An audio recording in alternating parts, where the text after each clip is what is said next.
পথত নহয় পানীত চলা এখন বাহন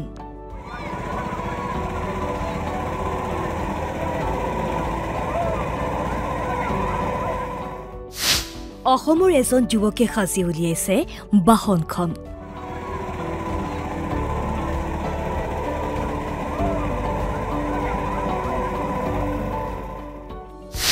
বাহনখনক লৈ সকলোৰে কৌতুহল ভাইৰেল হৈ পৰিছে সামাজিক মাধ্যমত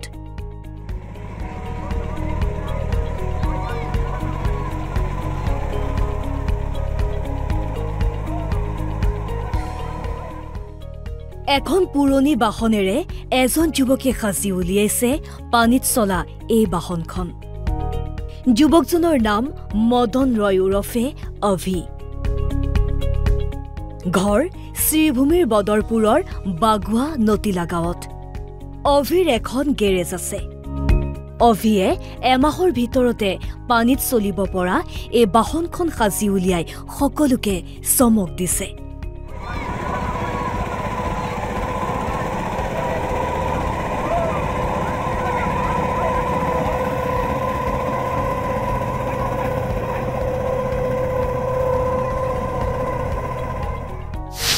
যুৱকজনে নিজাববীয়াকৈ এখন জেচিবি আৰু হেলিকপ্টাৰো সাজি আছে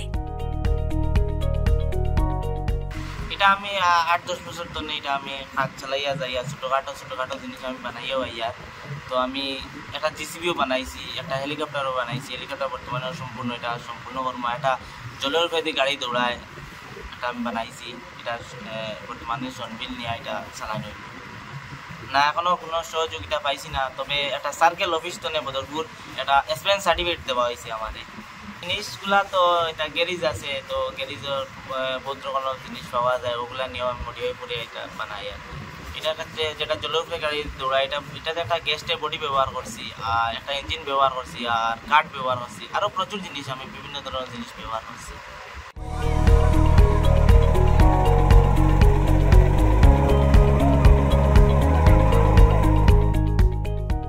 বদৰপুৰৰ পৰা স্বপ্নজিৎ নাথ অসম লাইভ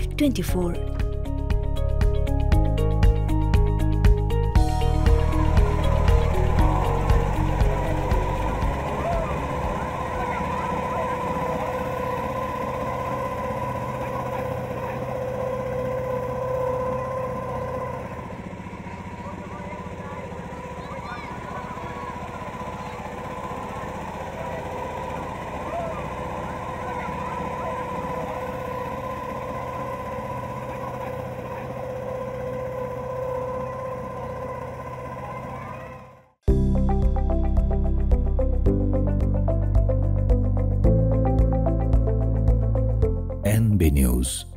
সহজ সৰল ভাষাত নৱভাৰতৰ কথা